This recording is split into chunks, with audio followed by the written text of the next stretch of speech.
Hello दोस्तों, स्वागत करते हैं आप सभी का आपके अपने यूट्यूब चैनल जैकपुर पे। आज के इस वीडियो में हम लोग क्लास 9 का गणित का समांतर चतुर्भुज का जो क्षेत्रफल है उसका सब्जेक्टिव क्वेश्चन आंसर देखेंगे और ये इसका पार्ट 1 होगा। अगर आप लोग जैक बोर्ड की तैयारी कर रहे हैं और जैक बोर्ड के वीकली टेस्ट देते हैं हर सप्ताह, तो उसके लिए तो इम्पोर्टेंट है ही आने वाला जो मैथ का एग्जाम है आप लोगों का। साथ ही साथ यदि आप बिहार बोर्ड के भी स्टूडेंट हैं तो आपको ये मैथ वहाँ पर भी काम आने वाला है। तो वीडियो शुरू से लेकर अंत तक बने रहिएगा। यदि आप हमारे चैनल पर पहली बार आएँ तो सब्सक्राइब जरूर कर लीजिए ताकि आने वाली हर एक वीडियो का नोटिफिकेशन आपके मोबाइल पे जाए और एक भी वीडियो आपसे छूट ना पाए। तो चलिए देखते हैं क्या है हमारा पहला सवाल। सबसे पहले इस सवाल को ध्यान से देखिएगा। इस सवाल में आपसे कहा जा रहा है कि आकृति में जो ये आकृति आपको यहाँ पे दिख रहा है, इसमें कहा जा रहा है कि एक आकृति है, उसमें ए बी सी डी जो है एक समांतर चतुर्भुज है। ध्यान से देखिएगा, ए बी सी डी एक समांतर चतुर्भुज है। ए ई लंब डी सी है। ये जो ए ई है ये डी सी पे क्या है, लंब है। तो जब लंब बनता है तो 90 डिग्री का एंगल बनाता है, ठीक है। तो यहाँ और सी एफ लंब जो है ए डी है। ये जो सी एफ है इस ए डी भुजा पे लंब है, ठीक है, ये याद रखिएगा।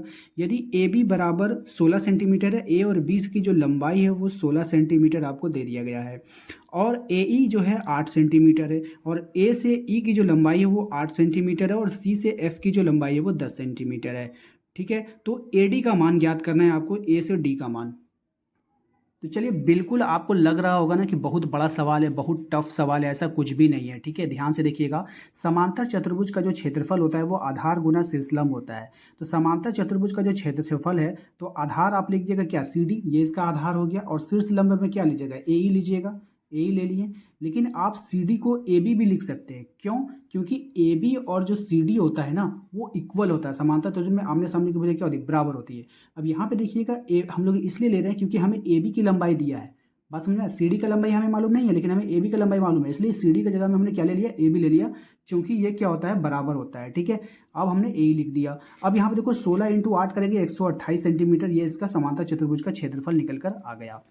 अब हम अगर पुनः अगर बात करें दूसरे तरफ से, दूसरा लंब को अगर लेकर के हम बात करेंगे, पुनः समांतर चतुर्भुज का जो क्षेत्रफल लेगा आधार गुना शीर्षलंब लेंगे। इस बार आधार क्या ले लेते हैं, एडी। अब हम लोग इधर से खड़ा होकर देखेंगे, ठीक है, यहाँ से आप खड़े, यहाँ से आधार लीजिएगा और शीर्षलंब क्या ले लीजिए, सी एफ ले लीजिए।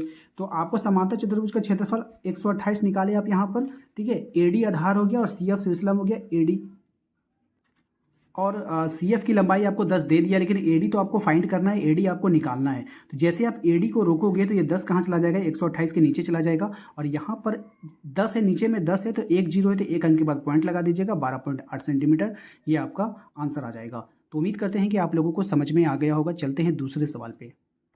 अब आइए क्वेश्चन नंबर 2 पे। क्वेश्चन नंबर 2 में आपसे कहा जा रहा है कि एक आयत है, ये आयत है, आपको देख पा रहे हैं, ए बी सी डी है, और इसमें ए बी 6 सेंटीमीटर है और ए डी 4 सेंटीमीटर है। तो त्रिभुज पी ए बी का क्षेत्रफल निकालना है।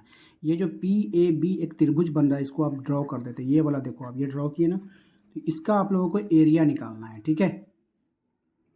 अब इसके लिए जो फॉर्मूला होता है, सिंपल से एक फॉर्मूला है, एरिया पी ए बी, ये वाला जो एरिया आप निकालोगे P A B, half area A B C D. तो ये जो ए बी सी डी का जो एरिया होता है, आयत का क्षेत्रफल होता है लंबाई गुना चौड़ाई, ठीक है, सिंपल है।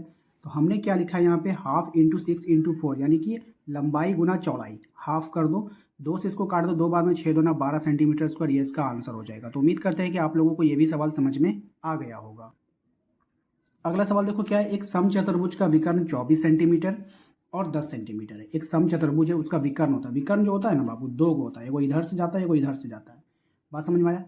तो समचतुर्भुज का विकर्ण 24 सेंटीमीटर और एक 10 सेंटीमीटर, इसका क्षेत्रफल क्या होगा? तो देखो, समचतुर्भुज का जो क्षेत्रफल होता है half into D one into D two. D one क्या है, पहला विकर्ण, डी टू क्या है, दूसरा विकर्ण।